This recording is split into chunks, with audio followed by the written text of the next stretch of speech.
So hello everyone, आज के इस वीडियो से हम लोग शुरू करने वाले हैं मैग 5 की सीरीज़, जो कि आप लोगों को बहुत ज़्यादा इंतज़ार था। And I am so sorry कि मैंने ये वीडियो लाने में इतना ज़्यादा टाइम लगा दिया। I was too occupied in my own personal affairs. So never mind, अभी आप लोगों को ये जो सारी वीडियोज़ है मैग 5 की, अब ये टाइम पर मिलेगी। ओके एंड जो आज की ये वीडियो है ये काफ़ी ज़्यादा लंबी होने वाली है। प्लस वन मोर थिंग, अभी जितनी भी ये मैग 5 की वीडियोस है ना, ये मैं ऐसे जैसे यूजुअल वे में नहीं प्रेजेंट कर पाऊँगी आप लोगों को, जैसे मैं अपना फेस दिखा के एक्सप्लेन करके करती थी। क्योंकि आपको पता है इस तरीके से ना मुझे एडिटिंग में, रिकॉर्डिंग में बहुत ज़्यादा टाइम लगता था। और क्योंकि हमारे पास टाइम कम है तो मैंने ये फेसलेस वीडियो बनाई है, बट मैंने एक्सप्लेन उसी इंटेंशन से किया है और उतनी ही एनर्जी इसमें अपनी जान डाली है, ताकि आप लोगों को ना बिल्कुल भी ये फील ना हो कि हमें मैम का फेस नहीं दिख रहा तो there is something missing in it. Okay, आप लोगों से बस मेरी एक रिक्वेस्ट है कि आप पूरा ये जो वीडियो है इसे बहुत पेशेंसली देखिए, ताकि आप कुछ भी इम्पॉर्टेंट चीज़ मिस ना कर दो। ठीक है, ये जो मैग 5 है ये काफ़ी ज़्यादा कंफ्यूजिंग हो सकता है आप लोगों के लिए, अगर आप इसे बिल्कुल पहली बार पढ़ रहे हो और इससे पहले आपको इसका कोई आइडिया नहीं है। ठीक है, तो आप बस मुझ पर भरोसा रखो, लास्ट तक ये वीडियो देखो। सिर्फ इस एक वीडियो से ही ना आपको 50% कॉन्फिडेंस आ जाएगा अपने पूरे एग्ज़ाम में। ठीक है, क्योंकि इस वीडियो के अंदर ही हमारा 90% शॉर्ट में पूरा जो एक्सप्लेनेशन दिए है ना सिलेबस की, वो दे रखी है। तो आप इस वीडियो को भी देख के अगर एग्ज़ाम देने चले जाओगे ना, तो आई एम श्योर आप पास तो बिल्कुल हो जाओगे। ठीक है, तो but I am going to bring the rest of the blogs as well, don't worry. And चलो शुरू करते हैं। My name is Ekta Mukkal, आप देख रहे हैं literature by logic, so our very own English literature channel. Let's start. So MEG 5 को start करने से पहले सबसे पहले हमें इसका सिलेबस देखना होगा कि इसमें टोटल 8 ब्लॉक्स है हमारे, एंड हमारे पास अभी जो 3 दिन बचे हैं इसके अंदर हमें सारे 8 ब्लॉक्स कवर करने हैं। ठीक है, तो सबसे पहले आज हम कवर करेंगे जो सबसे पहला हमारा ब्लॉक है, एन इंट्रोडक्शन। इसमें बेसिकली कुछ भी नहीं है, हमें जो हमारा पूरा क्रिटिसिज्म है, थ्योरी है, ये सब होता क्या है उसका एक ओवरव्यू दिया है। जो हमारे बाकी के ब्लॉक्स हैं ना, classical criticism, romantic criticism, new criticism, Marxist view of literature and feminist theory, deconstruction and contemporary literary theory, ये सभी थोड़े थोड़े ना एक तरीके से शॉर्ट में यहाँ पे समझाए हुए हैं एन इंट्रोडक्शन के अंदर, ताकि आपको पहले से ही थोड़ा आइडिया हो जाए कि आप बाकी के ब्लॉग्स में क्या पढ़ने वाले हो। तो आप बाकी के ब्लॉग्स का थोड़ा सा एक शॉर्ट में ओवरव्यू पढ़ोगे एन इंट्रोडक्शन के अंदर, तो इसका मतलब जो बाकी के हमारे ब्लॉग्स है वो हमें थोड़े से माइंड में क्लियर हो जाएंगे। बट डिटेल में जब हम दूसरे ब्लॉग्स पढ़ेंगे तो हमारे क्वेश्चंस एक्चुअली उससे निकलेंगे एग्जाम वाले। तो एन इंट्रोडक्शन के अंदर से हमारा मेनली क्या आता है, उसके लिए आपको एन इंट्रोडक्शन का सिलेबस देखना पड़ेगा। देखो, इसमें हमें ये सारी यूनिट्स ज़रूरी है, बट जो स्टार्टिंग की 3 यूनिट्स है ना, इनसे इतने क्वेश्चंस नहीं होते, क्योंकि ऑब्वियसली मैंने आपको बताया जो ये 2 यूनिट्स है, western critical thought and 20th century developments, ये बाकी के सारे ब्लॉग्स का ही शॉर्ट वर्जन है। मतलब इसको बहुत छोटे में समझाया गया है कि पूरा का पूरा ये लिटरेरी क्रिटिसिज्म कैसे डेवलप हुआ एंड इसमें थ्योरीज कैसे डेवलप हुई, ये सब कुछ। ठीक है, तो जो फंक्शन ऑफ क्रिटिसिज्म है ये हम थोड़ा सा समझ लेंगे। बाकी जो ये इंडियन एस्थेटिक्स है, इस ब्लॉक में से सबसे ज़्यादा सिर्फ और सिर्फ इसमें से क्वेश्चन आता है, तो हमें इस वाले ब्लॉक को बहुत अच्छे से समझना होगा। एंड रेजिस्टेंस टू थ्योरी, ये बहुत मतलब इसमें मैंने देखा था एक ही मुझे क्वेश्चन मिला है पीवाईक्यू में, 1 या 2 क्वेश्चन होंगे, तो इसको भी हम समझ के चले जाएंगे। इन केस अगर आ गया तो you should be able to write. Okay, इतना डिफिकल्ट नहीं है जितना नाम से लग रहा है, एक बार समझ में आ जाएगा ना तो सब कुछ आपके लिए बहुत आसान हो जाएगा। So let's start this very first introduction. तो हमारी ये यूनिट 1 में है ना, लिटरेचर क्या होता है, क्रिटिसिज्म क्या होती है एंड थ्योरी क्या होती है, ये हमें जानना है। तो वैसे तो इससे रिलेटेड ऐसे डायरेक्ट आपको क्वेश्चन कम देखने को मिलेगा, बट फिर भी आप अपनी अंडरस्टैंडिंग के लिए थोड़ा थोड़ा हम ये सारी चीज़ें कवर करेंगे। अब ऑब्वियसली ये सब कुछ हमारे लिए बहुत ज़्यादा लेंथी हो जाएगा, तो मैं ना वर्ड बाय वर्ड आपको नहीं पढ़ाने वाली हूँ। मैं बहुत ही की पॉइंट्स में बताऊँगी कि आप लोगों को समझ में भी आ जाए बहुत ही क्रिस्प तरीके से, एंड हमारा टाइम भी थोड़ा बच जाए, क्योंकि हमें टाइम सबसे ज़्यादा देना है यूनिट 5 पे। ओके, बाकी की सारी चीज़ों में मैं बहुत शॉर्ट में आपको कुछ कुछ पॉइंट्स बताती जाऊंगी, आप उसे ध्यान से सुनना। बाकी सबसे ज़्यादा ध्यान आपको यूनिट 5 पर देना है। ओके, तो सबसे पहले हमारा लिटरेचर क्या होता है भाई, देखो जो भी हमारा रिटन वर्क होता है, जैसे नॉवेल्स हो गए, पोम्स होगी, प्लेज हो गए, एंड इसके अलावा जो भी हमारे प्रिंट डिजिटल वर्क्स होते हैं, इनफैक्ट जो ओरल ट्रेडिशंस भी होते हैं ना हमारी, जैसे आप लोगों को मैंने पढ़ाया था कि ओल्ड इंग्लिश में जो ज़्यादातर एंग्लो सैक्सन लोग थे वो किस तरीके से अपना जो ट्रेडिशन फॉलो करते थे, कल्चर में उनके ना स्टोरीज सुनाई जाती थी, जैसे बियोवुल्फ हो गया, ठीक है। तो वो कहीं रिटन नहीं ऐसे वर्क उनको होता था, वो एक one generation to another generation story सुना सुना के चलते थे, तो वो भी लिटरेचर के अंदर काउंट होता है। तो ये क्या एक्सप्लोर करता है, ideas, emotions and human experiences. तो लिटरेचर आप लोग समझ गए, बेसिकली कोई भी रिटन टेक्स्ट किसी भी लैंग्वेज में, जो नॉवेल्स हो, पोम्स हो, प्लेस हो, ये सारी चीज़ें। अब अभी तक लिटरेचर को क्या समझा जाता था, सिर्फ एक क्रिएटिव एंड इमेजिनेटिव राइटिंग समझी जाती थी, जिसमें इंसान की क्रिएटिविटी यूज़ हुई है और इमेजिनेशन यूज़ हुई है, जैसे कि poetry, fiction, drama and essays. लेकिन अब ये सिर्फ और सिर्फ इन चीज़ों से लिमिटेड नहीं रह गई थी, अब लिटरेचर में एक नई चीज़ जुड़ने वाली थी, that is to analyse and interpret the literature, that how well it is written, ठीक है। तो जो हमारा लिटरेरी क्रिटिसिज्म है ना, वो बात करता है कि किस तरीके से हम लिटरेचर को एनालाइज कर सकते हैं एंड इंटरप्रेट कर सकते हैं। बेसिकली उसको हम ये जान सकते हैं कि ये टेक्स्ट कितना अच्छा लिखा है, कितना बुरा लिखा है, इसमें क्या खामियां थी, एंड ये हमारी सोसाइटी में क्या वैल्यू रखता है। जैसे हम मूवी क्रिटिक्स देखते हैं ना, मूवीज़ के रिव्यूज़ देखते हैं कि हाँ ये मूवी किस तरीके से बनाई गई है, इसमें पिक्चराइजेशन अच्छी है, इसमें एक्टिंग अच्छी है, इसमें साउंड इफेक्ट्स अच्छे हैं, इस तरह पूरा एक तरह से उसका ढांचा खोल के उसको समझते हैं। सेम ऐसे ही हम लिटरेरी क्रिटिसिज्म में भी यही चीज़ अप्लाई करते हैं, जब हम एक एक टेक्स्ट को पूरी तरीके से डीपली समझते हैं कि ये राइटर ने किस हिसाब से लिखी है, इसी को हम लिटरेरी क्रिटिसिज्म समझते हैं। ओके, एंड लिटरेरी क्रिटिसिज्म भी ना काफ़ी सारे पॉइंट ऑफ व्यू से हो सकता है। कोई उसे फेमिनिस्ट पॉइंट ऑफ व्यू से समझेगा, कोई उसे कॉलोनियल पॉइंट ऑफ व्यू से समझेगा। तो ये सारी हमारी थ्योरीज हो जाती है, ठीक है, कि मतलब फेमिनिस्ट थ्योरी जो है and colonial post colonial theories जो है, उससे हम रिलेट करके पढ़ेंगे, ठीक है। एक ही टेक्स्ट के अंदर आप काफ़ी सारे लेंसेज से उसको पढ़ सकते हैं, ठीक है, काफ़ी सारे थियोरेटिकल लेंस अप्लाई कर सकते हैं एक ही लिटरेचर को समझने के लिए। तो आई होप आपको अभी तक ये लिटरेचर क्या होता है और उसमें थोड़ा सा क्रिटिसिज्म क्या होता है उसको समझ में आया हो। फिर भी हम क्रिटिसिज्म की एक प्रॉपर डेफिनेशन देख लेते हैं। Criticism is the systematic analysis, interpretation and evaluation of text. Okay, कि किस तरीके से एक टेक्स्ट लिखा गया है, उसकी फॉर्म, उसकी स्ट्रक्चर, लैंग्वेज, सिंबॉलिज्म, ठीक है। जैसे हमारी पोम में रिदम यूज़ होती है, मीटर यूज़ होते हैं, है ना, ये सारी चीज़ें हम जब पढ़ते हैं। व्हाट इट मीन्स, बेसिकली वो जो लिटरेचर है वो मीन क्या करता है, उसकी थीम्स क्या है, आइडियाज़ क्या है, कल्चरल सिग्निफिकेंस क्या है, एंड उसकी aesthetic and moral value. Aesthetic मतलब होता है कि कितने ब्यूटीफुली वो लिखा गया है, एंड मोरल वैल्यू मतलब उससे क्या कोई सीख मिल रही है या नहीं। Okay, so criticism is not just finding the faults in a text but also exploring its layers of meaning। देखो criticism को हम ऐसे नेगेटिव वर्ड यहाँ पे नहीं लेंगे कि उसमें सिर्फ और सिर्फ खामियां ही निकाली जाएंगी। ओके, इसको हम एक तरीके से ऐसा काम है ये जो हमें बताता है कि ये जो टेक्स्ट लिखा है इसकी क्या सिग्निफिकेंस है, ये किस हिसाब से लिखा है, ये क्या वैल्यू होल्ड करता है आज के टाइम पे। ओके, एंड उसका कल्चरल, हिस्टोरिकल एंड सोसाइटी में क्या सिग्निफिकेंस है। चलो, आई होप अभी तक आपको जितने भी मैंने पॉइंट समझाए वो सारे के सारे क्लियर हो। देखो मैं थोड़ा सा यहाँ पे फास्ट जाऊँगी क्योंकि हमारे पास टाइम कम है, ठीक है, एंड टेक्स्ट बहुत ज़्यादा है, एंड मैं ये भी इंश्योर करूँगी आपको जो एकदम की पॉइंट है ना वो आपको समझ में आता रहे, एंड आप ना ये वर्ड बाय वर्ड पूरा डॉक्यूमेंट पढ़ना ताकि आपको एकदम फुल कॉन्फिडेंस आ जाए कि हाँ अब आपने अब आप एग्ज़ाम बहुत ही अच्छे तरीके से दे सकते हैं ना। टॉकिंग अबाउट थ्योरीज, देखो ये क्रिटिसिज्म से अलग होती है, एंड क्रिटिसिज्म जो है एक्चुअली थ्योरी के ऊपर बेस्ड होती है, ठीक है। कैसे, देखो मान लो हमें हमें किसी भी टेक्स्ट को जो है ना समझना है, उसे एनालाइज करना है, उसे इंटरप्रेट करना है, तो किस हिसाब से हम उस टेक्स्ट को इंटरप्रेट करेंगे, उसके लिए हमें बैक में एक कुछ ना कुछ आइडिया चाहिए, ठीक है। अब आइडिया ये किस तरीके का हो सकता है कि या तो हम उसे फेमिनिस्ट पॉइंट ऑफ व्यू से देखने वाले हैं, ठीक है, या फिर हम उसे क्या दे कॉलोनियल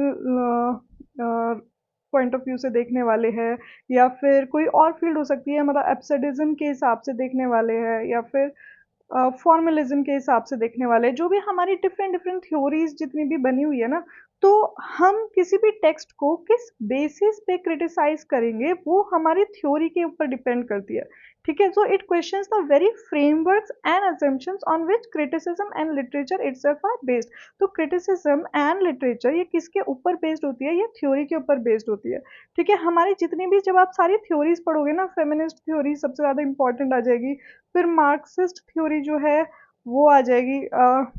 मेरी राइटिंग को आप लोग इग्नोर करना, ओके। तो ये सारी थ्योरीज जब आप लोग पढ़ लोगे तो आप लोगों को समझ में आएगा कि हम जिस भी टेक्स्ट को क्रिटिसाइज करते हैं, क्रिटिसिज्म करते हैं, तो वो किसके ऊपर बेस्ड होता है, थ्योरी के ऊपर, ओके। अगर हमारे पास कोई थ्योरी ही नहीं होगी तो हम किस बिहाफ पे किसी भी टेक्स्ट को क्रिटिसाइज करने वाले हैं, ठीक है। जैसे हमारी डीकंस्ट्रक्शन थ्योरी है, डीकंस्ट्रक्शन या फिर फॉर्मलिज्म वाली थ्योरी है, ठीक है। ये जितने भी हमारे टर्म्स है ये सारी मैं आपको आगे समझाऊंगी, डोंट वरी अगर आप अभी आप कंफ्यूज हो रहे हो। मैं ये आपको क्यों बता रही हूँ, बेसिकली इन चीज़ों के हिसाब से हम क्या करते हैं, अपना टेक्स्ट को क्रिटिसाइज करते हैं। क्रिटिसाइज मतलब उसको इवेलुएट करते हैं, उसको एनालाइज करते हैं, उसको इंटरप्रेट करते हैं, ओके। तो आई होप अभी तक आपको क्लियर है। इसमें मेन हमारे जो थ्योरिस्ट है ये Roland Barthes, Jacques Derrida, Michel Foucault, Michel Foucault, Judith Butler and Edward Said, ठीक है। इसमें और भी है एंड इन सब के बारे में ना हम और ज़्यादा डिटेल में भी पढ़ेंगे, डोंट वरी। सो देखो इसमें ना हमारे लिए यही सबसे ज़्यादा इंपॉर्टेंट है कि ये एरियाज थ्योरी के क्या है, कि मीनिंग कैसे कंस्ट्रक्ट होता है, politics of representation, role of a leader, cultural and ideological context of text. तो ये सारे इसके सब पॉइंट्स में आ जाते हैं कि थ्योरी किस तरीके से फॉर्म होती है, ठीक है। कि ये मतलब मान लो अब से 1000 साल पहले कुछ भी फेमिनिस्ट ऐसा लोग उसको कुछ समझते ही नहीं थे। धीरे धीरे उन्होंने रियलाइज करा कि ये जो टेक्स्ट लिखा गया है इसमें actually feminist point of view रखा गया है, या फिर ये जो कॉलोनियलिज्म है इसका पॉइंट ऑफ व्यू रखा गया है, ठीक है। या फिर जो क्लास सिस्टम है, जैसे हमारी जो मार्क्सिस्ट थ्योरी के अंदर आएगी, वो उसका पॉइंट ऑफ व्यू रखा हुआ है, ठीक है। और या फिर रीडर का क्या रोल है पॉलिटिक्स में, कल्चर का क्या रोल है, आइडियोलॉजी का क्या रोल है, मीनिंग कैसे बना है उसका, ठीक है। तो ये सारी की सारी चीज़ें हमारी थ्योरी के अंदर आ जाती है।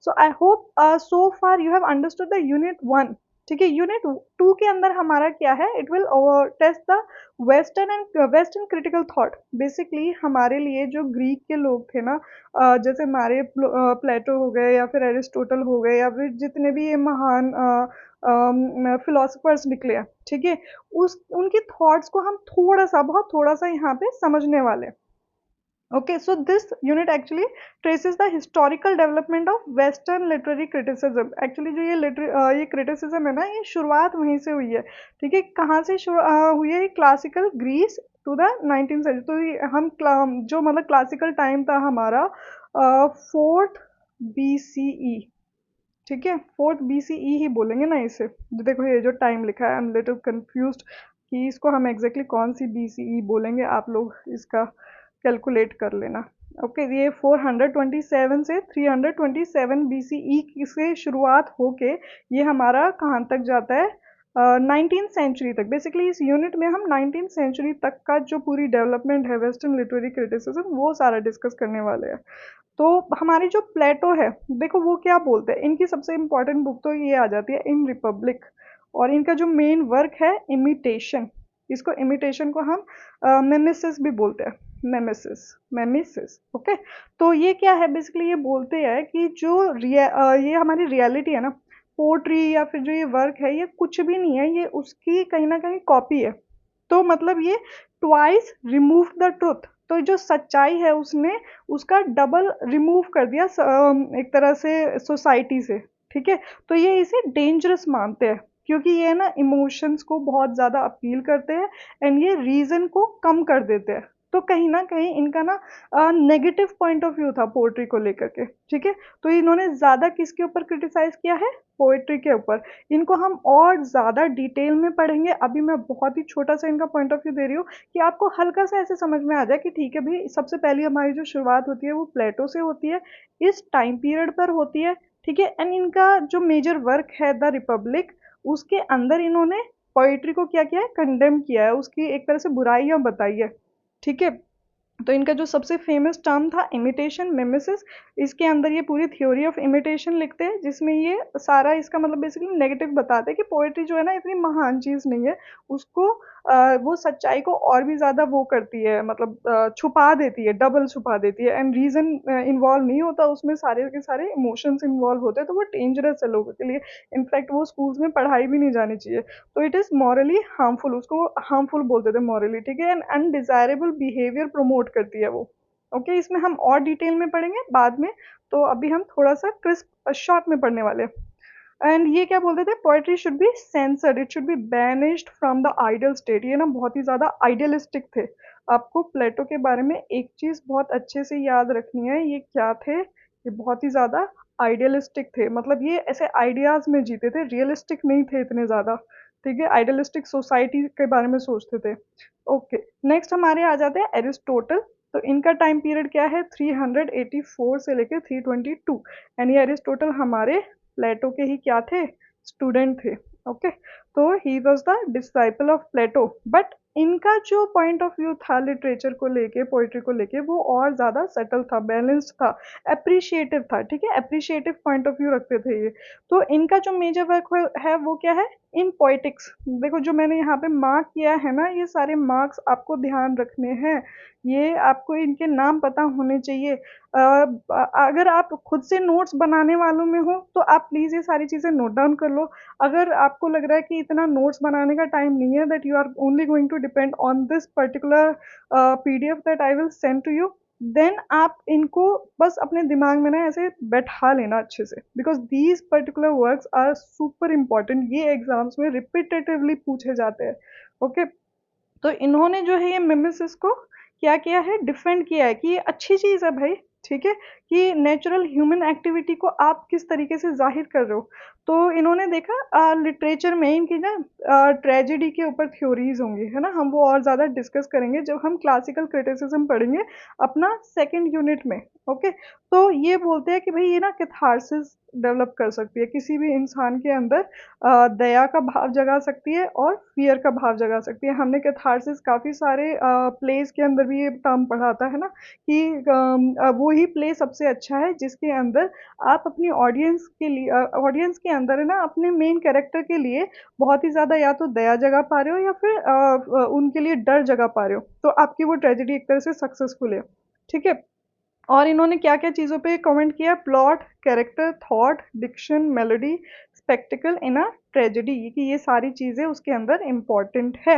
Okay, and he viewed literature as a means of ethical reflection, कि हमारे एथिक्स कहाँ स्टैंड करते हैं अभी करंटली, ये हमें अपने लिटरेचर से पता चलेगा। तो इनका की आइडिया क्या है कि लिटरेचर एजुकेट्स, ये मॉरली किसी को डिग्रेड नहीं करता है, ये मॉरली हार्मफुल नहीं है, ये तो एजुकेट करता है लोगों को, एंड ये इमोशनली बैलेंस करता है ऑडियंस को, ऐसा नहीं कि उनके इमोशंस के साथ खेलता है।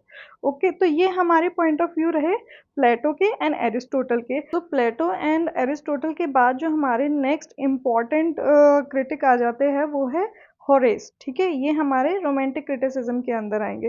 तो इनका जो मेजर वर्क है वो है आर्स पोएटिका, ठीक है, that means the art of poetry. तो ये किसकी बात करते हैं अपने इस टेक्स्ट में, ये डेकोरम के ऊपर बहुत ज़्यादा एम्फेसिस करते हैं कि भाई आपके जो पोएट्री का स्टाइल है और जो सब्जेक्ट है वो ज़्यादा मैटर करता है, ठीक है, कि हमने वो लिटरेचर के अंदर उसको जिस तरीके से लिखा है, क्या वो प्रॉपर डिलाइटफुल है एंड इंस्ट्रक्ट होल्ड कर रहा है उसका अच्छे से लिटरेचर के अंदर, मतलब सारे जो डेकोरम मेंटेन करना कैसे कहते हैं, मतलब आपने सारे रूल्स अच्छे से फॉलो करे अपने टेक्स्ट को लिखते टाइम, तो आपका जो पोएट्री है वो अच्छा माना जाएगा। ओके, तो ये बेसिकली बोलते हैं कि प्लेजर एंड मोरल इंस्ट्रक्शन इन दोनों का एक बैलेंस होना चाहिए। फिर लॉन्गिनस आ जाते हैं हमारे, लॉन्जिनस या Longinus, I don't know, Longinus, let's keep his name Longinus. तो ये हमारे फर्स्ट एंड थर्ड सेंचुरी से बिलोंग करते हैं, एंड इनका जो बहुत ही ज़्यादा इंपॉर्टेंट वर्क है ऑन द सबलाइन, ठीक है, ये जो ऑन द सबलाइन है ना, इससे रिलेटेड काफ़ी सारे क्वेश्चंस भी हमारे पीवाईक्यूज में मैंने देखे हैं। तो ये इस वर्क में क्या कहते हैं, जैसे हमारे होरेस थे ना, वो डेकोरम की बात करते थे, तो ये बात करते हैं एस्थेटिक क्रिटिसिज्म की बात, मतलब आपका जो वर्क है वो एक तरह से बहुत ही ज़्यादा ना ऑ क्रिएट करने वाला हो, ग्रैंडियोर हो, बहुत ही इंटेंस इमोशन जगाए, मतलब ऐसा ना हो कि आपका किसी ने वर्क पढ़ा है, थोड़े टाइम के बाद वो भूल जाए, नहीं, उसके दिमाग में बहुत ही ज़्यादा ऐसे प्यारी सी ना छाप छोड़ देनी चाहिए आपके वर्क को। अगर जो वो बहुत ही ज़्यादा ऐसे एलिवेटेड थॉट क्रिएट कर रहा है, स्ट्रॉन्ग इमोशन जनरेट कर रहा है और आपकी लैंग्वेज बहुत ज़्यादा डिग्निफाइड बना रहा है, ठीक है? तो आपका वर्क जो है बढ़िया है, अदरवाइज़ वो इतना अच्छा नहीं है। तो ये रीडर्स को बोलते हैं कि ऑर्डिनरी एक्सपीरियंस नहीं मिलना चाहिए, out of the world experience मिलना चाहिए, ठीक है? ऑन द सब लाइन इसको हम और डिटेल में डिस्कस करेंगे जब हम क्लासिकल क्रिटिसिज्म पढ़ेंगे, तो इसको भूल मत जाना।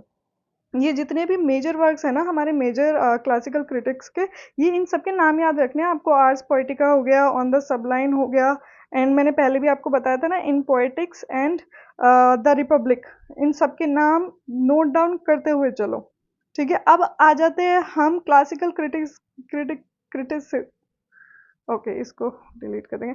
अब आ जाते हैं हम मेडिवल टाइम के बाद, जो हमारा डायरेक्ट हमें ले जाएगा रेनासांस क्रिटिसिज्म में, ठीक है? आप लोगों को पता है जो बीच का हमारा मध्य काल था ना, जो शुरू होता है आई थिंक 4th या 5th सेंचुरी से, है ना? 5th सेंचुरी से शुरू होके वो कब तक जाता है, हमारी 14th सेंचुरी तक चलता है ये।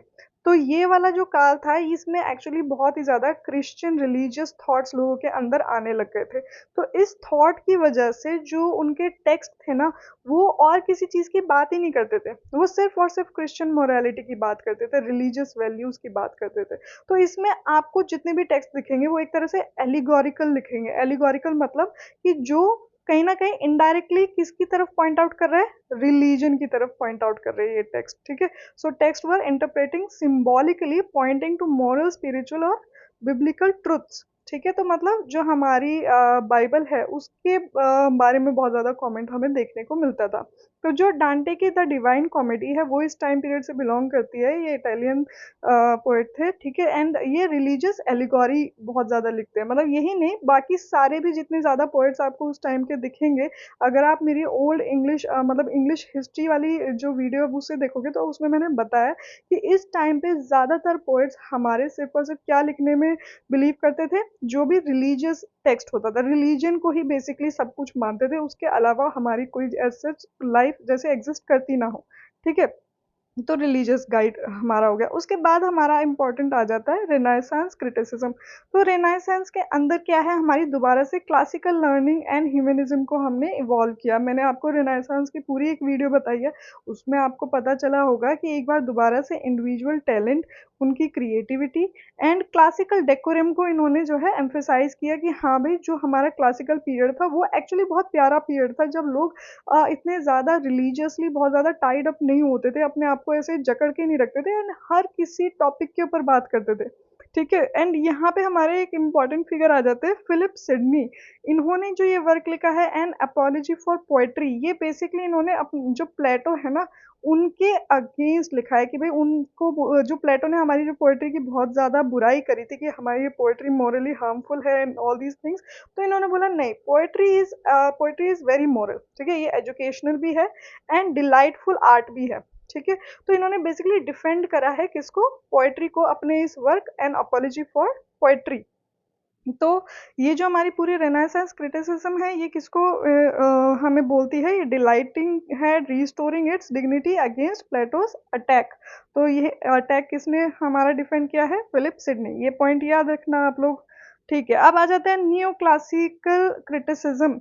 इसमें हमारे मेन दो नाम आएंगे, John Dryden and Alexander pope. इनके हमने पोम्स भी पढ़े हैं, ठीक है? मैकफ्लेक्नोए हमने पढ़ा, किसका?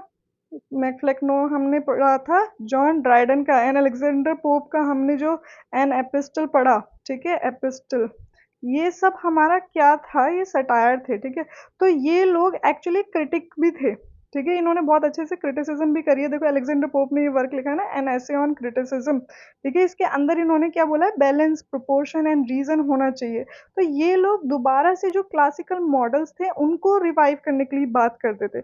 न्यू क्लासिकल का मतलब ही ये है एक तरह से नया एज, किसका? क्लासिकल का। जो क्लासिकल टाइम था हमारा, वो जो हमारे बेसिकली बीसीई का टाइम था, before the birth of Jesus Christ, है ना? उससे पहले का जो हमारा टाइम था उसको हम क्लासिकल टाइम बोलते थे, जब हमारे प्लेटो थे, एरिस्टोटल थे, होरेस थे, लॉन्जिनस थे, ये सारे जो फिलोसफर्स थे, ठीक है? जब ये एग्जिस्ट करते थे तो उसको हम क्लासिकल टाइम बोलते हैं। तो अब ये जो न्यू क्लासिकल है, इन लोगों ने बोला कि हम ये इसी टाइम को दोबारा से एक तरह से रिवाइव कर रहे हैं। तो ये हमारा देखो रेनाइसेंस क्रिटिसिज्म से ही मिलता जुलता है, बट इन्होंने और ज़्यादा उसको फोर्सफुली जो है अप्लाई करने की कोशिश करी। तो इन्होंने किसको ऑर्डर किया?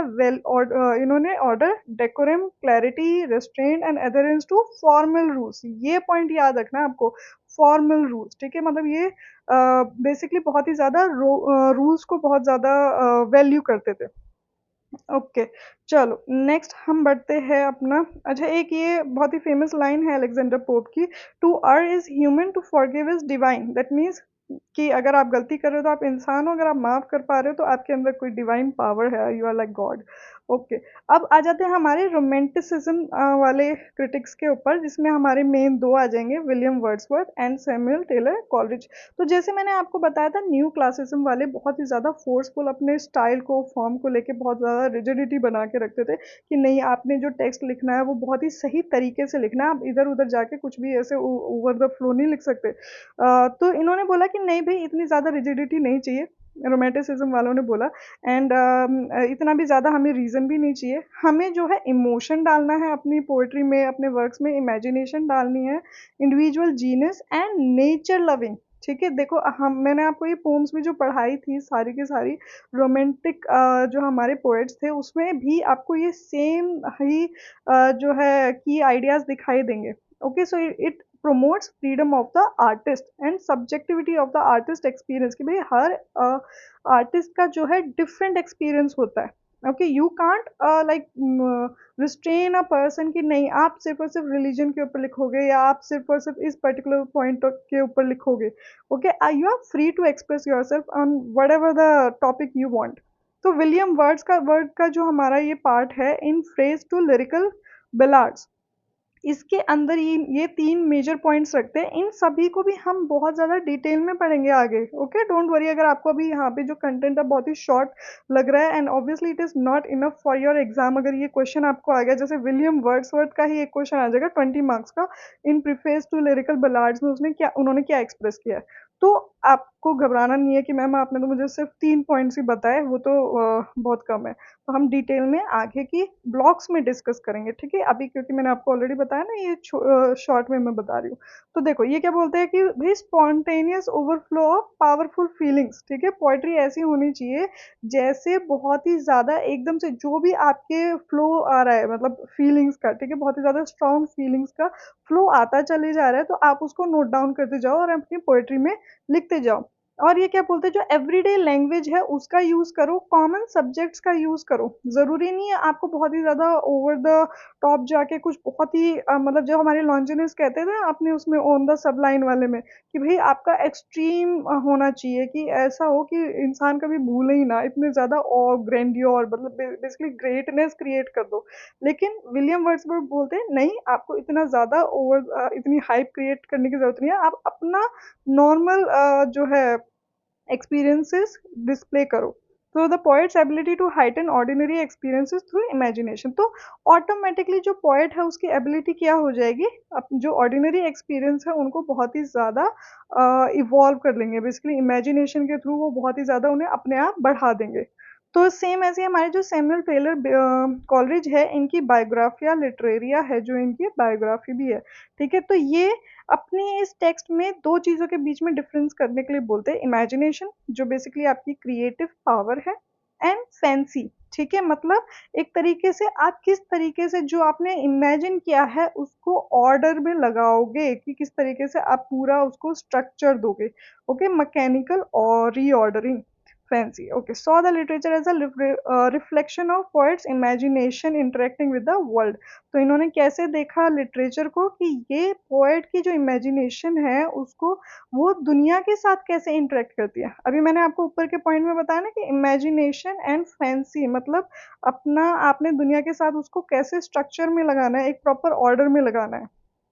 Okay, I hope so far you are able to understand everything.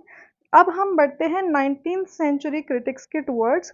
देखो अभी तक हमने क्या देखा कि ये लोग जो है पोएट्री की बात कर रहे थे, and they were talking about two things, that is forms कि भाई आपका फॉर्म होना चाहिए, बहुत ही ज़्यादा अच्छा स्टाइल होना चाहिए, एंड और क्या होना चाहिए आपके पास इमोशन होना चाहिए।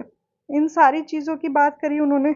अब जो हमारे नए क्रिटिक्स आएंगे, मैथ्यू आर्नोल्ड, ये क्या बोलेंगे कि आपका जो लिटरेचर है ना, उसमें मॉरल एंड कल्चरल फंक्शन होना चाहिए भाई। ठीक है, तो अब इन्होंने कल्चर भी इंक्लूड कर दिया, ये वर्ड आपको याद रखना है।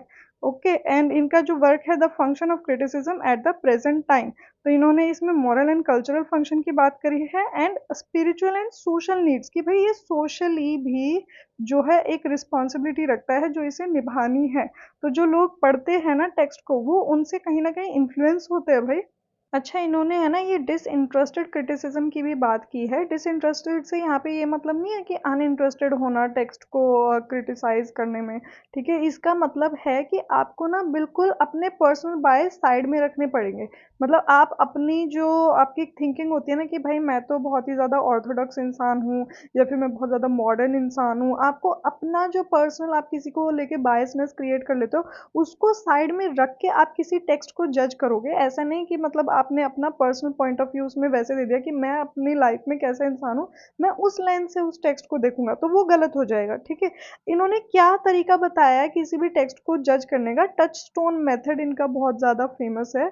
तो ये जो टच स्टोन मेथड है ना, इसमें ये क्या बोलते हैं कि भाई आपको अगर किसी टेक्स्ट को ग्रेट बोलना है, तो वो कैसे बोल सकते हो आप ग्रेट? तो आपके पास कुछ ना कुछ पैमाना होना चाहिए ना, जिससे आप उसे तोलो कि भाई हाँ ये इसके साथ बैठ रहा है, एंड इसके जितना अच्छा है या इससे ज़्यादा अच्छा है या इससे कम अच्छा है। तो ये बोलते हैं जो क्लासिकल राइटर्स थे हमारे, क्लासिकल राइटर्स कौन कौन हो गए हमारे, होमर हो गए, है ना, और डांटे हो गए, डांटे एंड तो ये शेक्सपियर को भी बोलते हैं उसमें कि शेक्सपियर भी बहुत महान थे भाई, शेक्सपियर है हमारे बहुत महान, एंड मिल्टन भी बहुत इंपॉर्टेंट है।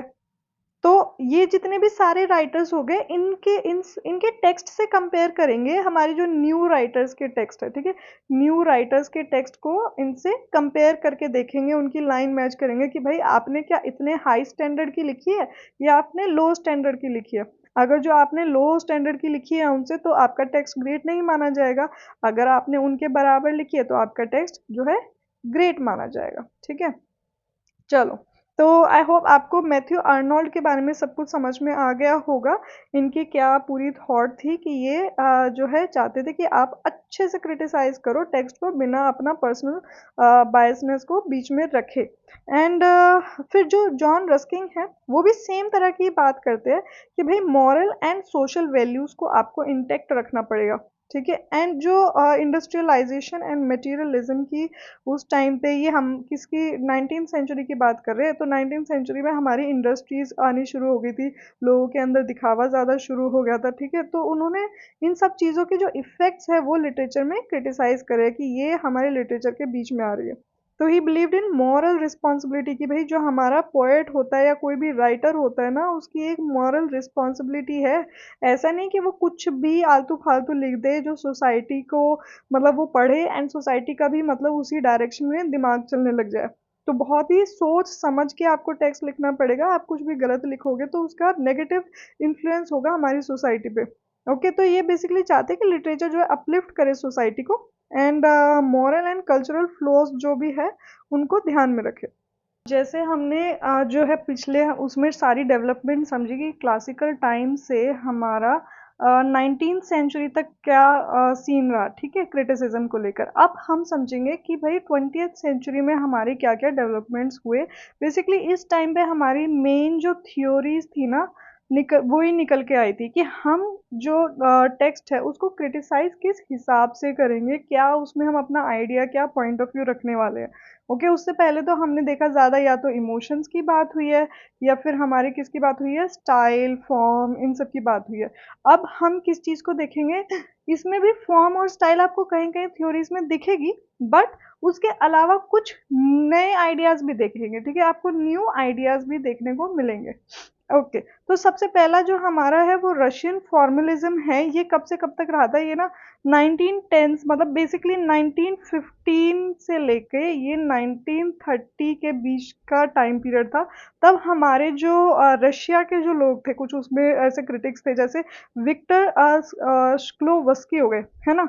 इस तरह के जो क्रिटिक्स थे, इन्होंने बोला कि भाई हमें जो है फॉर्म पे बहुत ज़्यादा ध्यान देना चाहिए। आपको ये रशियन फॉर्मलिज्म को याद रखने का सबसे सही तरीका है कि इसमें जो वर्ड फॉर्म है इसको पकड़ लो, ठीक है। एंड इन्होंने क्या बोला, ट्रेडिशनल इम्प्रेशनिस्टिक क्रिटिसिज्म को इन्होंने थोड़ा सा साइडलाइन किया।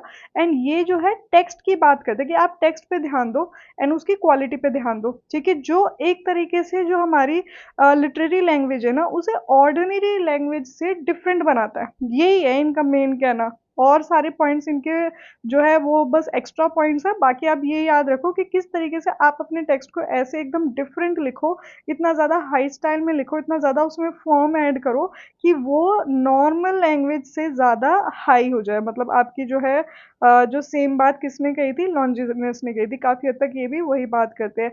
एंड ये बाकी सारा जो हमारा टेक्स्ट है ना, उसके इर्द गिर्द जितनी भी सारी बातें उनको रिजेक्ट करेंगे, ये सिर्फ और सिर्फ आपके टेक्स्ट पे फोकस करेंगे। ओके, चलो नेक्स्ट हमारा आ जाते हैं। अच्छा, इन्होंने एक और वर्ड दिया है डीफेमिलराइजेशन, इस पे भी ध्यान देना। इसको हम शायद ये जो भी लैंग्वेज है, आई थिंक रशियन लैंग्वेज है, ऑस्ट्रेलियन ये बोलेंगे।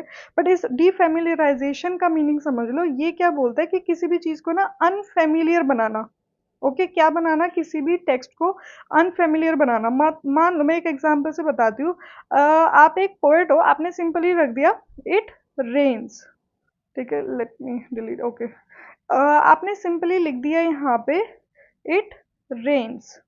अब कोई पढ़ने वाला तो बहुत इजीली समझ जाएगा, ये तो ऑर्डिनरी से लैंग्वेज है। इसको अगर आपको डीफेमिलराइज करना है, इसको आपको थोड़ा सा हट के यूनिक तरीके से लिखना है, तो आप ऐसे लिख सकते हो द स्काई स्वेप्ट, ठीक है। तो ये अगर आपने इस तरह का यूज़ कर लिया, तो आपने डीफेमिलराइज कर दिया एक कॉन्सेप्ट को, जो आपके डेली रोज़मर्रा की चीज़ें होती तो है, बट उसको आपने एक अलग नोशन के साथ, एक अलग आइडिया के साथ प्रेजेंट किया। तो ये है आपकी रशियन फॉर्मलिज्म, ओके, जो ऑर्डनरी लैंग्वेज से आपकी लिटरेरी लैंग्वेज को अलग बनाती है एंड चीज़ों को अनफेमिलियर करती है। ये टर्म किसने दिया था, विक्टर श्क्लोवस्की, ये नाम याद रखना। चलो अब आ जाते हैं न्यू क्रिटिसिज्म पे। ये हमारी बहुत ही ज़्यादा इंपॉर्टेंट है, आगे पूरी इसका एक ब्लॉक आने वाला है, तो हम और भी ज़्यादा इसको डिटेल में समझेंगे। ये यूएस में एंड ब्रिटेन में ज़्यादा फेमस हुई थी, कब, 1930 से 1950s के टाइम। देखो एग्जाम में आपके पास ना ये जो फैक्चुअल पॉइंट्स है ना, जब आप ये लिख देते हो तो टीचर को लगता है कि हाँ, this kid knows most of the part of this topic. तो ये फैक्चुअल इंफॉर्मेशन भी आप याद करके चले जाना। ओके, तो ये किसकी बात करते हैं, क्लोज रीडिंग की। ये आपको कुछ कुछ कीवर्ड्स है जो आपको दिमाग में रखने हैं, ये आपको एज इट इज यूज करने हैं। क्लोज रीडिंग मतलब क्या होता है, एक टेक्स्ट है आपके पास, ठीक है, क्या है आपके पास, एक टेक्स्ट है, उसको आप बहुत ही गौर से पढ़ेंगे, मतलब बहुत ही ध्यान लगा के पढ़ेंगे कि वो कितना ज़्यादा अच्छे तरीके से लिखा गया है। ओके, उसके इर्द गिर्द की सारी बातें आप कैंसल आउट करेंगे। जैसे रशियन फॉर्मलिज्म में था, सेम ऐसे ही है काफ़ी हद तक, ठीक है। लेकिन ये टेक्स्ट के स्ट्रक्चर पे फोकस करेगा, लैंग्वेज पे फोकस करेगा, इमेजरी पे बात करेगा, फॉर्म की बात करेगा, रेदर देन ऑथर्स इंटेंशन और द रीडर्स इमोशन। ये लाइन आपको यहाँ पे जो है नोट डाउन कर लेनी है। Let me underline this properly, ठीक है। यही है इसका पूरा आइडिया। जो न्यू क्रिटिसिज्म है वो बोलती है कि हमें तो सिर्फ और सिर्फ टेक्स्ट से लेना देना है भाई, हमें नहीं लेना देना आपका जो राइटर है उसका क्या बैकग्राउंड है, उसका क्या इमोशन था लिखते टाइम इसको, हमें उससे कुछ लेना देना नहीं है। हमें जो है आप सिर्फ टेक्स्ट का स्ट्रक्चर बताओ, लैंग्वेज बताओ, उसकी इमेजरी बताओ, फॉर्म बताओ, ठीक है। एंड उसका जो एक्चुअल मीनिंग है वो हम खुद ड्राइव कर लेंगे। हम आपको रीडर का इमोशन भी हमें साइड लाइन करना है, उससे भी हमें कुछ नहीं पता, ठीक है। तो बेसिकली ये कह रहे हैं कि जो लिटरेरी टेक्स्ट है as it is self content independent objective of analysis. हमें जो टेक्स्ट है उसको क्या कहते हैं, समझने के लिए ना किसी और बाहरी इंफॉर्मेशन होने की ज़रूरत है ही नहीं। वो सेल्फ कंटेंड है, उसके अंदर ही सब कुछ है, मौजूद है, वो इंडिपेंडेंट है, ठीक है। एनालिसिस करने के लिए अगर आपको कोई पोम का एक टेक्स्ट मिला है, मान लो आपके एग्जाम में एक टेक्स्ट आया, तो आपको वहाँ पे राइटर, उसका ऑथर की कुछ भी बैकग्राउंड इंफॉर्मेशन जानने के लिए नहीं ज़रूरी कि इसने किस कंटेक्स्ट में ये बात लिखी है। वो आप एज अ रीडर उसको सिर्फ और सिर्फ टेक्स्ट से इवेल्युएट करो कि इसकी क्या थीम है, इसका क्या स्ट्रक्चर है, एंड ऑल दीज थिंग्स। ये हमारी बात करते हैं न्यू क्रिटिक्स। इसमें कौन कौन आ जाते हैं mainly? I A Richards, Cleanth Brooks, T S Eliot, J C Ransom, ठीक है। ये हमारे सबसे ज्यादा इंपॉर्टेंट न्यू क्रिटिक्स के फिगर्स है। तो ये क्या बात करते हैं एलिमेंट्स में? इसकी टोन होनी चाहिए, आयरनी होनी चाहिए, पैराडॉक्स होना चाहिए, सिंबोलिज्म होना चाहिए, इन सभी का साथ में अमेलगमेशन होना चाहिए to create new meaning. Okay okay, देखो यहाँ पे हमारे पास जो ये दो टर्म्स दिया हुआ है, intentional fallacy and affective fallacy. इसमें जो इंटेंशनल फेलेसी है वो किसको डिनाई करेगी? ऑथर्स के इंटेंशन को। एंड जो अफेक्टिव फेलेसी है, फेलेसी मतलब गलती करना, ठीक है, एरर, एरर याद कर लेना इसका। तो अफेक्टिव फैलेसी कब होगी? जब रीडर्स का इमोशनल रिस्पॉन्स उसमें आ जाएगा। किस बेसिस पे इंटरप्रेट हुई है? क्योंकि रीडर का रिस्पॉन्स आ गया। और जो इंटेंशनल फैलेसी है वो ऑथर्स का इंटेंट हमने देख लिया उसमें, उस बेसिस पे क्या है? The error of basin interpretation of the author's intent, ठीक है। चलो आगे बढ़ते हैं। नेक्स्ट हमारी थ्योरी आ जाती है structuralism, one of the most important theories जो कि दी थी फर्डिनांड दी सिशोर ने। इनके स्ट्रक्चरलिज्म के ऊपर एंड डी कंस्ट्रक्शन के ऊपर मैंने ऑलरेडी शॉर्ट वीडियोस बनाई है। आप मेरे जो शॉर्ट्स है ना उसमें जाके देख सकते हो। सिग्निफायर सिग्निफाइड के ऊपर भी बनाई है। दोबारा से समझा देती हूँ। देखो सिग्निफायर क्या होता है? जो आपने वर्ड लिखा देखा, मान लो सिर्फ एक ट्री देखा, ठीक है। अब ये ट्री कैसे साउंड करता है आपके कानों में, क्या कैसे पड़ता है, तो इसको हम सिग्निफायर बोलेंगे। एंड सिग्निफाइड होता है जो एक्चुअल कॉन्सेप्ट है ट्री का, ठीक है। आपने ऐसे ट्री की इमेज देखी, एंड ये जो इमेज देखी है आपने सिर्फ ऐसे किसी बुक के अंदर, उसको भी हम किस में कर लेंगे? सिग्निफायर। लेकिन ये एक्चुअली कॉन्सेप्ट किसका है? जो रियल लाइफ कोई भी ट्री है उसको हम सिग्निफाइड बोल देंगे, द कॉन्सेप्ट और मीनिंग इट रिप्रेजेंट्स। अब मान लो हमने कोई ऐसे बुक बोल दी, ठीक है, ऐसे बुक है कोई जिस पे कुछ लिखा हुआ है, तो अब मैंने इस बुक का वर्ड बुक ना रख के इसका मैंने ऐसे वर्ड लिख दिया ट्रे, ठीक है, ट्रे वर्ड कर दिया। पर ये काम तो वही करेगी, बुक मतलब पढ़ाने वाला काम करेगी। तो सिग्निफायर क्या हो गया? वो जो सिर्फ वर्ड है एंड उसकी साउंड है, ठीक है। एंड सिग्निफाइड क्या हो गया? जो एक्चुअल आइडिया है हमारा उससे रिलेटेड। सो आई होप आपको सिग्निफायर एंड सिग्निफाइड यहाँ पे क्लियर हो।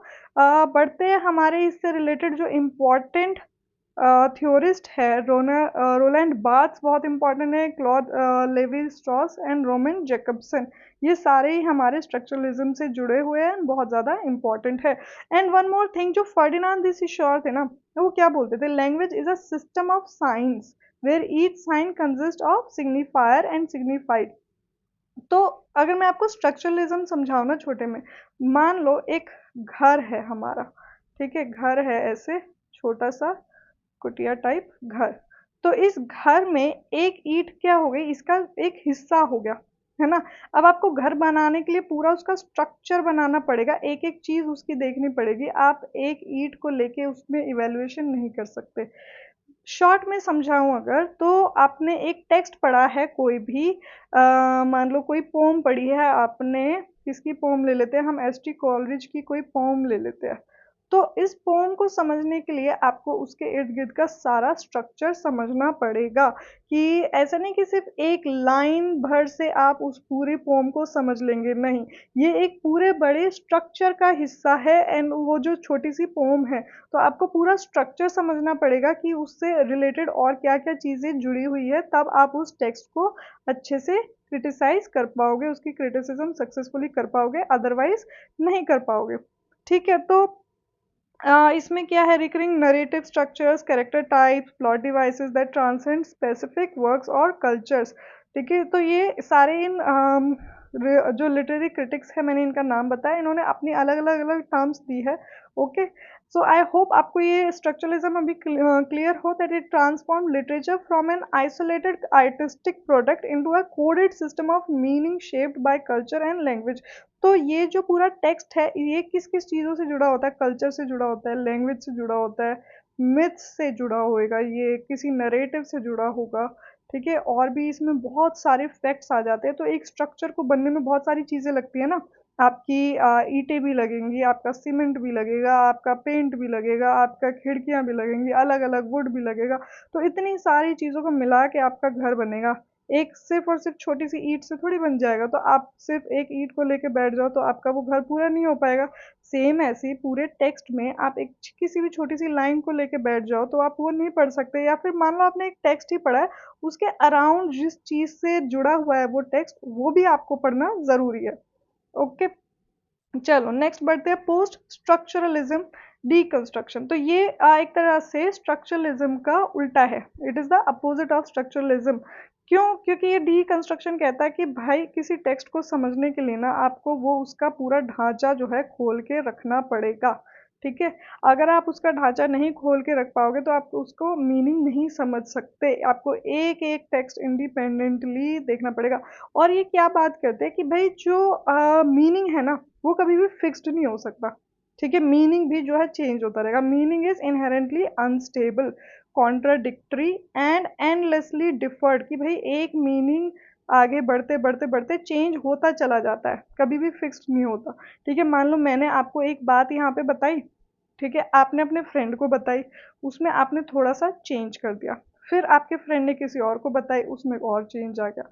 तो ये जो मीनिंग है ये चेंज होते होते होते होते आगे बिल्कुल ही किसी के लिए बिल्कुल ही डिफरेंट वर्ड बन गया, ठीक है। तो ये रिकंस्ट्रक्शन थ्योरी हमारी किसने दी थी? जैकस डरीडा जी ने, ठीक है। वो बोलते थे कि जो पूरा मीनिंग है ना वो कभी भी फिक्स्ड नहीं होगा, इसमें हमेशा चेंजेस होंगे, ये कॉन्स्टेंटली चेंज होता रहता है। Language is also never fixed. Okay, तो इसमें हमारे मिशेल फुको आ जाते हैं एंड रोलैंड बार्थ आ जाते हैं। चलो, इसमें भी काफ़ी सारे छोटे छोटे की टर्म्स है, वर्ड्स है, जो हम डिटेल में बाद में डिस्कस करेंगे। अभी हम बढ़ते हैं रीडर रिस्पॉन्स थ्योरी के टुवर्ड्स। तो reader response theory is super easy. इसमें बेसिकली रीडर का रोल को अब हमने ऊपर रख लिया कि भाई रीडर का क्या इंटरप्रिटेशन है मीनिंग को लेके, ठीक है। वो ही डिसाइड करेगा कि इस टेक्स्ट की क्या सिग्निफिकेंस है, इस टेक्स्ट का क्या मीनिंग है। एंड हर रीडर के लिए जो है मीनिंग अलग हो सकता है उसके अपने लाइफ के एक्सपीरियंसेस के बेसिस पे। तो ये हमारी रीडर रिस्पॉन्स थ्योरी हो जाती है, जिसको किसने कौन कौन थे इसके critics? Wolfgang Iser, Stanley Fish and Hans Robert जॉब्स। ओके, ये कब बनी थी? मिड 20th सेंचुरी में बनी थी।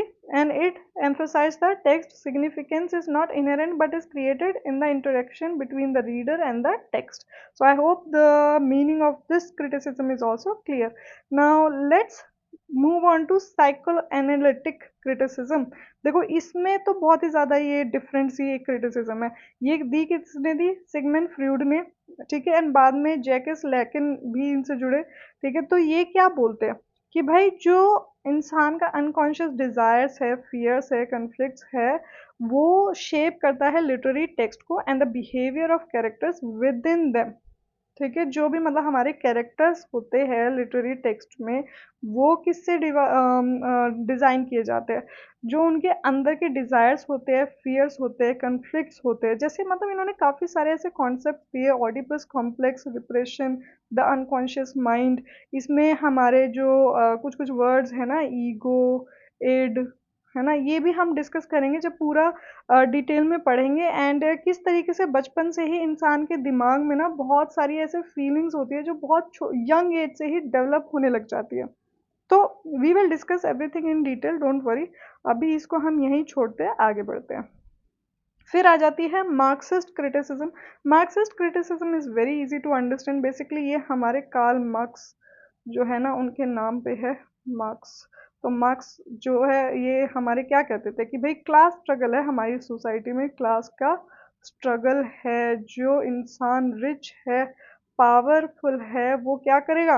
वो पुअर को हमेशा दबाएगा, ठीक है। नो, पुअर को हमेशा दबाएगा। तो जो हमारे टेक्स्ट इस तरीके से लिखे जाते थे, मान लो जो हमारे चार्ल्स डिकेंस है उनके जो टेक्स्ट थे उसमें आप देख सकते हो ये नरेटिव ज़्यादातर कि क्लास का स्ट्रगल दिखाया जाएगा, जो पुअर इंसान है उसको बहुत ज़्यादा जो है एक्सप्लॉइट करी जाएगा। इसमें एक्सप्लॉइटेशन की एक थीम सबसे ज़्यादा दिखने को मिलती है गरीब और अमीर के बीच में। तो इससे कौन-कौन जुड़ा हुआ है हमारे, मेन तो ये आइडिया हमारे कार्ल मार्क्स का, बाद में इसमें थ्योरीज में जुड़े George Lukacs, Raymond Williams and Terry Eagleton. Okay. And चलो इसमें और क्या क्या है, class conflict, labour, property, social inequality दिखाती है। Okay, so culture the production shaped by economic and social forces, की जो हमारा कल्चर है ना वो बना कैसे है। इस ये बहुत ही डिटेल, बहुत ही बढ़िया टॉपिक है। इसको तो मैं आपको बहुत अच्छे से पढ़ाना चाहती हूँ, ऐसे शॉर्ट में भी नहीं, क्योंकि ये अगर आपको समझ में आ गया ना, आपको ये दुनिया कैसे रन कर रही है वो चीज़ें भी समझ में आ जाएगी। चलो